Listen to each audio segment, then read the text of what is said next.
tous et bienvenue dans Café Presse. De la cour d'assises de Paris au Parc des Princes en passant par la salle du Conseil des ministres, l'actualité aujourd'hui a rendez-vous avec l'histoire.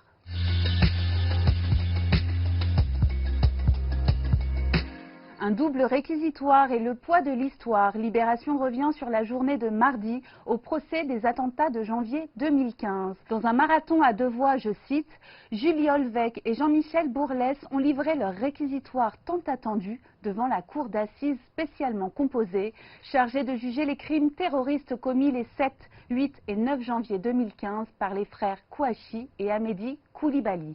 Libération et Le Parisien nous livrent les passages les plus vibrants de ce réquisitoire et au-delà de ce moment d'histoire. Votre décision sera scrutée, soupesée, regardée à la loupe. Elle servira d'étalon, a répété Julie Olvec, qui exige une fermeté assumée pour ce rendez-vous avec l'histoire. Pour les avocats généraux, la complicité dans ce procès doit être jugée à la hauteur des crimes commis, et ce, malgré la mort des principaux assassins. Des peines allant de 5 ans de prison à la perpétuité ont donc été requises. Il y a des procès plus que d'autres qui font trembler la voix, qui font que le cœur se serre, des témoignages qui nous font écraser discrètement des larmes derrière nos masques, a estimé en ouverture l'avocate générale. Et depuis le 2 septembre, il y en aura eu des larmes et des cœurs qui se serrent à l'écoute des témoignages puissants des vivants, ou plutôt des survivants. Pour autant, Julie Olvec a rappelé mardi que face à l'horreur des crimes, il faut garder la tête de marbre.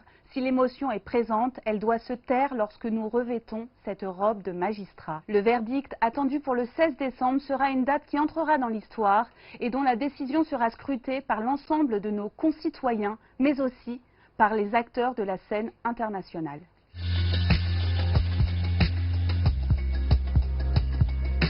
Alors qu'on juge actuellement les actes terroristes perpétrés sur le sol français en janvier 2015, le Conseil des ministres examinait hier le projet de loi confortant les principes républicains, autrefois baptisé projet de loi sur le séparatisme.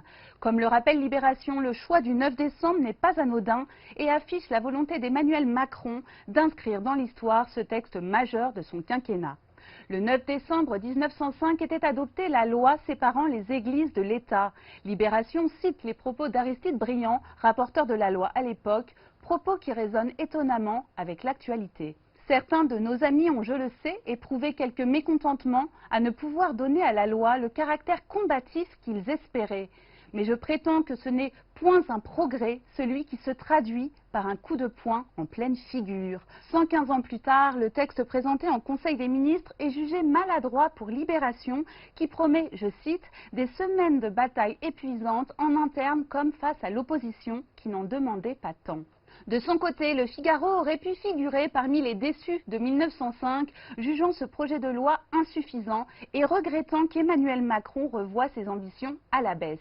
L'islamisme se diffusera aussi longtemps que nous bafouillerons nos lois, fustige Yves Tréhard dans son édito. Une chose est sûre, les débats au Parlement prévus en février promettent d'être animés et scrutés par la communauté internationale.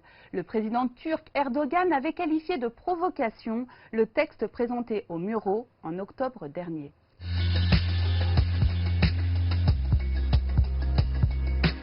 Et hier, c'est sur le terrain des sports que Paris affrontait Istanbul lors du match PSG-Başakşehir qui se disputait dans l'enceinte du Parc des Princes. Mais ce qu'on retiendra de ce match, c'est ce qu'il s'est passé hors du terrain. Après 14 minutes, le match est interrompu après que le 4e arbitre ait désigné un joueur non par son nom, mais par sa couleur de peau, Negru en roumain, le noir en français. Des propos qui ont résonné dans le stade quasi vide et sont arrivés jusqu'aux oreilles de l'ex-attaquant Dembaba, qui est immédiatement descendu sur la pelouse pour demander une explication. À 22 minutes et 23 secondes du début de la rencontre, les joueurs décident de quitter la pelouse et ne reviendront pas.